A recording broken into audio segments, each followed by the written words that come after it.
Doge cuts having a direct impact on Virginia's economy and jobs market. Now the state is stepping up to help former federal workers get new employment. Joining us now, Virginia Governor Glenn Youngkin, who is in studio. Morning. This happens occasionally, but it's nice when it does. It's good to see you in person. Virginia's right next to D.C. You got 144,000 federal employees, and it rises to over 300,000 if you do commuters going into D.C. Yeah. Some of your comments here remind me of what number was he? But George W. Compassionate conservative. You're in favor of Doge, but you point out it wasn't federal workers' fault that this happened, and you'd like to ease the transition or even solve their problems if possible. Yeah, a lot of it has to do with the first reality that running $37.5 trillion of debt and adding $2 trillion to it every year is not just unsustainable, but I think it's to the detriment of the future of the country. And so this has to happen. We need to rein in spending and reestablish fiscal reality back into the federal government. And with that, yes, there will be job losses. And Virginia has a lot of federal employees and a lot of contractors. And I expect we'll see job losses. We haven't seen them yet, really. Our first-time claims have been really steady over the course of the last few months.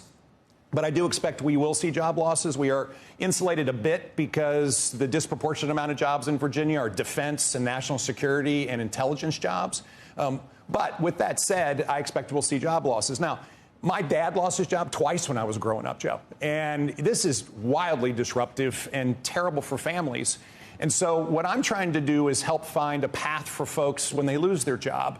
And Virginia's been roaring economically. I mean, we were blessed last summer to be named CNBC's top state for business. We've had record investment, $100 billion in the last 3 years. We have 250,000 open jobs posted that are unfilled. And so there's a great opportunity for folks to find a new opportunity, new job, new career. And so we're working hard to use those open jobs and, of course, support from the private sector and from the government to help people transition from a job loss in the federal government to a job opportunity in the private sector. There's a way to do this without paying people to dig holes or some type of planned economy like China. These jobs are open already in the private sector. Open so jobs, how do you help ready people? to go. How do you transition people into those? So the first thing we've done is make it very clear that Virginia has jobs, lots of them. And we set up a website that has them listed on it. So if you live in Northern Virginia and you're experiencing job disruption, you can go to virginiahasjobs.com. And you can find over 100,000 open jobs in Northern Virginia. And these are good jobs. Listen, they're not perfect matches. And so they're high-paying, good jobs that will require someone to possibly get some retraining or reskilling, or go into a new field. But they're really good jobs. We also provide a pathway for folks to make sure that they can apply for unemployment. Our unemployment trust fund is at record levels at $1.5 billion. And there's all kinds of support systems for resumes and interviews and everything else. And so the moral of the story is that just like my dad did when I was growing up twice, is you find new opportunities and you go. And I want to make sure people know those opportunities are available and ready to go. I mean, this would be a model, if you can pull this off, of how to do things. Because how many private sector employees, they make money, they get taxed, those taxes go to pay for a federal employee. It's like you need 10 private sector employees, I don't know how many you need, to pay for one federal employee. So if you could convert federal employees into private sector employees, their tax dollars can pay for the remaining federal employees that we have without running a deficit. It's a great transition for folks to get in the private sector. And I can tell you from the last 3 years in Virginia, where we were bottom third in job growth, and now we've gone to top 3, 5, 10 every year in job growth. We're seeing record surpluses in our budgets. We're able to use those surpluses to reduce taxes and invest in education and law enforcement and other investments in business development. And it is a wonderful cycle, but it has to start with job growth. Virginia's got jobs, and listen, America's got jobs. And the bottom line is what I think President Trump has been saying over and over again is let's reshore manufacturing, let's reinvigorate the middle class, let's create job opportunities. We're seeing it in Virginia. I will say our economic development pipeline has never been more full, where I'm getting calls almost every day from multinational corporations who are saying, hey, we want to invest in the United States. Can we come to Virginia? And we're competing like crazy. We're in the SEC of economic development. Listen, I compete against Tennessee and North Carolina and South Carolina, Georgia, Florida, and Texas all the time. we're winning our fair share, and in fact, more than we ever have won before.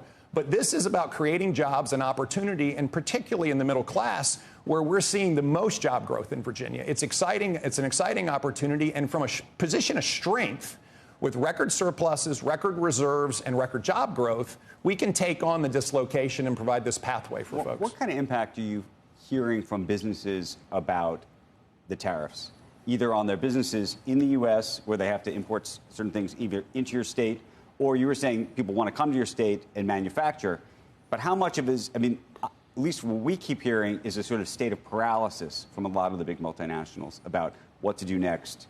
There's a sort of game of chicken. Do I come back to the U.S.? Do I invest somewhere else? Do I wait to figure out what the tariffs are really going to look like?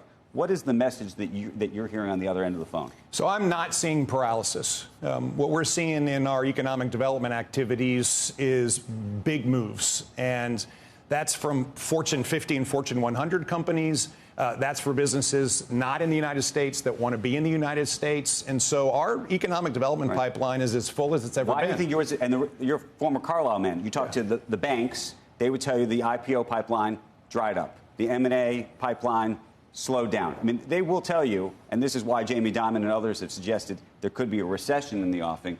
Why do you think that those numbers, at least on a national or global level, are different than what's going on in Virginia? All right, so big difference between pricing an IPO in a week where the stock market's going like this and making 20-year investments to build someplace. And so what we're seeing is the long-term investment and the confidence in the long-term investment, which I think is reflective of the words we keep hearing out of President Trump, which is, listen, there's a dislocation in the near term. There's long-term opportunity. And that's why we're seeing big footprints being put down. I mean, you just saw it yesterday. NVIDIA says they're going to invest $500 billion in the United States. You see life science companies like Eli Lilly and Johnson & Johnson investing tens of billions. And that is reflective of a perspective of long-term versus short-term. Just to put some context on it, because we just had an analyst on, a semiconductor analyst, and it's interesting. You know, you look at what NVIDIA announced, but the truth is, Taiwan Semiconductor, which announced that they were building that plant in Arizona, hopefully was going to be building chips in that plant already, right? I mean, you always wanted them to get orders, and now they have more orders from NVIDIA. But it's not like somehow this is a... Right, so we're not somehow building new plants. They've already announced they're building those plants. And by the way, they were building those plants, and I say this if I could apolitically, because of the CHIPS Act that came in the last administration. So I only say that because sometimes we're reading these press releases, and it's a way of sort of, you know, poo-pooing any success currently. But I would ask it in a different way. As a Carlyle guy, don't you think the rollout? I mean, I know he's an impulsive individual, President Trump. You wouldn't run Carlyle probably making decisions the same way we've seen the tariff rollout. Could you at least acknowledge it's been hard to know what's coming next, and it might have been a little seat of the pants or herky-jerky or something? If I can, I'm going to get that 2 seconds. I just want to comment here really quickly, which is both negatives. Which is, first, we are seeing new inquiries of scale post-January 20th. And we're seeing those inquiries come from companies that are making specific decisions to invest in the United States. Okay, that puts that to rest now. Because they just know that long-term, there will be no tariffs in the United States. And, of course, the market. I mean, listen, we're a $30 trillion economy. We're the biggest market in the world. And the president has been clear that there will be some level of tariffs. And so folks are coming. And that's good for Virginia. We have tailwinds in that whole investment cycle. And again, when you have a lot of clarity on the end result of what the tariffs are going to look like, though, Governor. Yeah, well, I firmly believe what the president has done is create negotiating room. I think there will be some level of tariffs. He's been very clear about that. You hear it from him all the time. You know, his favorite word is tariff. Andrew's point, it's tough for people to plan when you don't know what's going to have some level of tariffs. And then I do think that it is the consistent predictability of President Trump. That, in fact, he creates room for negotiations, and he's created room. And now 75 countries, at least according to everybody in the administration, are negotiating. I expect they will cut deals.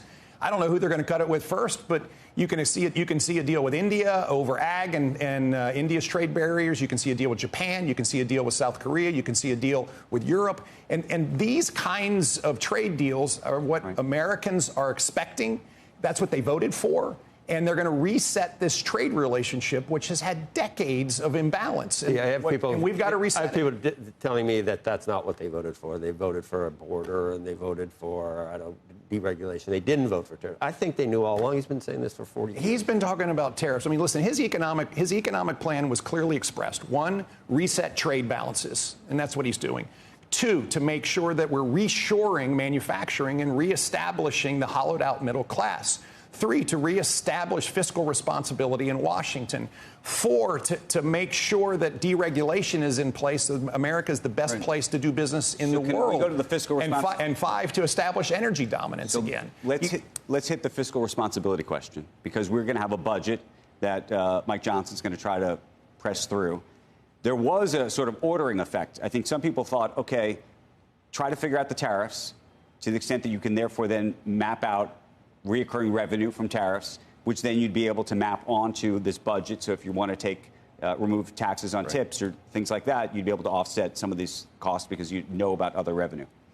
Now that the tariff question is pushed out 90 days, there seems to be a new version of this, which is let's just do the budget before we know the tariff story, and maybe we'll either make up the numbers from the tariff piece or we'll just pretend that there is no money. I don't even know. I feel like one of the things you're seeing in the bond market is an anxiety about just how fiscally responsible we ultimately are going to be. How do you see that?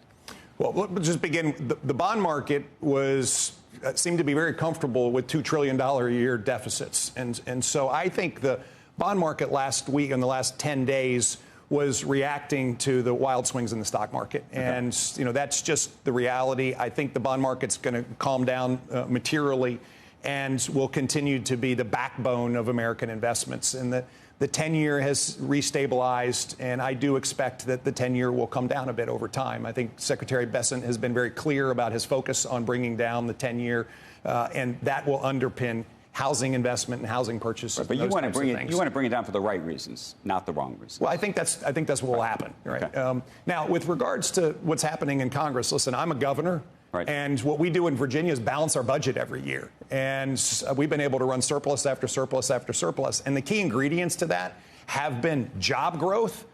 Core to it has been job growth and has been constrained spending that we can afford. And I think this is where they're going to land. There will be some level of tariff. I think the president's been incredibly clear, but you hear it from him all the time. His favorite words are tariff. And I think there will be some level of tariff. The difference between what the House and the Senate are going to project for tariffs and what they're going to project for growth and what they're going to have to reduce in spending, that's what's going to happen in reconciliation. I do expect we'll get a budget deal out of them, and I think it'll be a budget deal that calms the markets once again. When do you think that happens? If you were to put that on a calendar. I think it's going to have everything to do with when the debt ceiling has to be raised, and that deadline will drive their progress. They're really committed to getting this done. And we've watched both the president and leadership in the House and the Senate come together and drive outcomes. And here we are sitting here with a bill that started in the House and then came back from the Senate and got passed again in the House. They're going to go to reconciliation. They're going to figure this out. And I think that, along with deals cut with nations around tariffs, some clarity on what's going to happen with the budget, I think Chairman Powell is going to have some work to do in May and June to be very clear about what's going to happen from the Federal Reserve.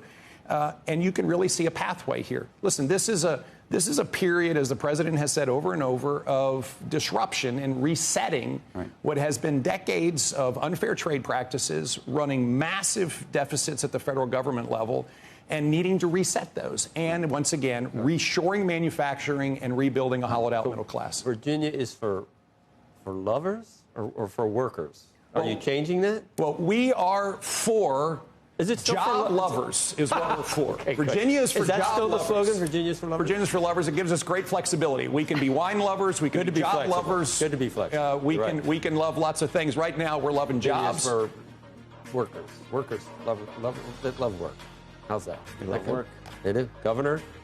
good to have you on. They're screaming that you got to go. And I go, well, he's the one talking. I mean, you had a lot to say, right? I love being with you all. I've been with you in lots of different chapters in my life, and I just really appreciate being with you. And I think one of the things that I've recognized in this new chapter, which is just the most rewarding I've ever had in my career, I feel more purposeful than I've ever felt, is that the experience that I had in the business world translates directly into government. Yeah. And how do we think about building an economy? How do we think about balancing budgets? How do we think about critical investments in economic development, but also in education and in law enforcement, making sure that we're creating not just a state, but hopefully a country that will, in fact, thrive? We've seen it in Virginia. It works. And once again, Virginians are really appreciating what we're doing. Right. Even people that didn't vote for me like what we're doing. And I think that's the job of a governor. And I'm glad that we've had the opportunity to serve this past 3 years. Governor, thanks. Now, Youngkin in 28. A lot of people have said it. I didn't realize this. The biggest company in Virginia is Freddie Mac. Apparently by revenue. I got a note about this, so I'm very curious. Well, at some point, come on back, because I'm curious what you think should happen to Freddie Mac. Yeah, I would argue. Just remember that revenues for companies like that are a bit deceiving. Okay. It's like Exxon. They have gross oil prices and net oil prices, and so. One of the things we are seeing is massive investments, particularly in the data center and AI world in Virginia. We're the largest data center market by a factor of 4. Oh, you drive down 80. It's just and we're seeing tons of data center movement in Virginia, which is really exciting.